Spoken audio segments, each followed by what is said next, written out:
Hello guys, ayan, nandito tayo ngayon sa pinakamahabang pier sa buong mundo. Ayan, tingnan natin, ito yung pinakamahabang mundo. Ayan, the longest pier, Glacier.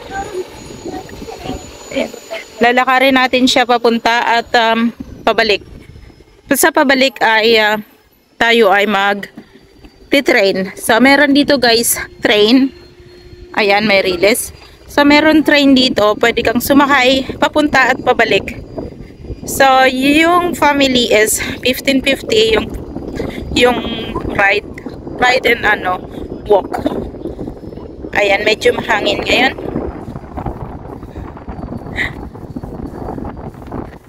Medyo mahangin ngayon. Ayan, maganda siya guys kung makikita natin dito. Sobrang maganda ito.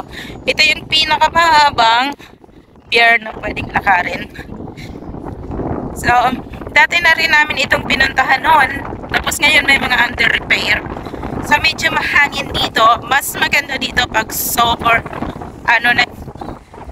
mas maganda dito kapag yung sagsagan ng init. Ayan, yung mainit yung panahon na pumunta.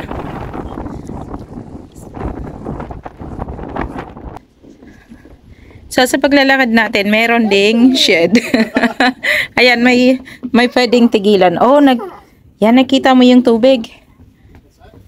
Papataas na yung tubig.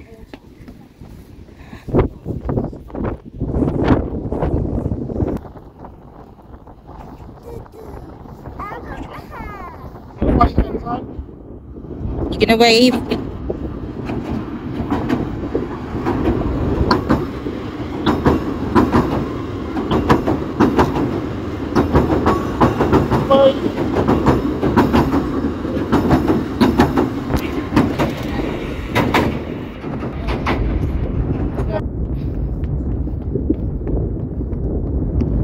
Nalalakad dito ng mga half hour.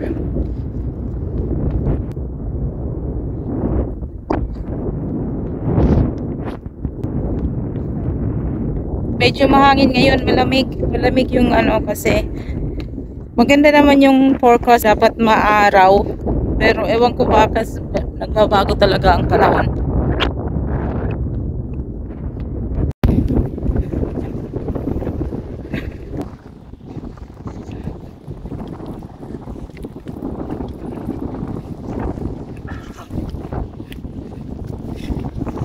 Mahabang paglalakad dito guys at medyo mahangin, nilalamig na kami. Sobrang malamig yung ihip ng hangin dahil nga papataas kasi yung tubig, siguro kaya mahangin. Yung sakto naman yung papataas yung tubig.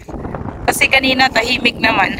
Masyadong mahangin kanina. Tapos kasi mahaba yung pila kaya pinili naming maglakad. Kalahating lakad yung papunta lalakad. Tapos papalik sasakay na kami. Kaya medyo mahangin. Sobrang mahangin siya. Nakarating na tayo sa sobrang haba ng pila papunta sa train. Ito na siya. So, mayroon pa doon sa kabila. Yeah? Finally guys, nakarating na rin tayo sa dulo. Ayan, 7,080 steps. Ayan, at wow, pagdating natin dito, napawaw talaga ako dahil hindi ko inaasahan na nandito ang El Galleon ship. Ang El Galleon ship ay isang replica of 7th century Spanish galleon. So, galing pa siya guys ng Espanya. So, El Galleon sails from port to port and currently docked at the end of South End Pier. Ayan guys, so hindi na rin tayo nagkaroon ng pagkakataon na umakyat or makabili ng ticket kasi kailangan mong bumili ng ticket online bago ka makaakyat at makita siya. Siya nga pala ay floating museum. So, hanggang tingin na lang tayo guys sa labas at makikita naman natin kung gaano kaganda. Kahit sa labas pa lamang, siguro mas maganda siya sa loob kung makikita mo. Sobrang dami ng tao talagang pumipila sa araw-araw dito. Mahaba talaga daw ang pila dito. Siyan, makikita naman natin ang haba ng pila. So, bumili na sila ng ticket online bago sila pumunta dyan. nilalamig na itong aking bata ngayon. Kaya hanggang tingin lang tayo guys. Sana sa susunod ay masilayan natin ito. At tayo na nga ay bumalik. Bumalik na tayo at sumakay kami ng train. So hindi na ako nakapag-video sa train dahil nakatulog na yung bata ako. Ayan, dito matatanaw naman talaga natin na napakahaba ng pier na iyan. At dito naman makikita yung town center ng South End-on-Sea. So pwede na tayo maglakad-lakad lang dito. May mga shops dito. So, hindi na rin tayo nakapag-video. Hanggang dito lang ang ating video.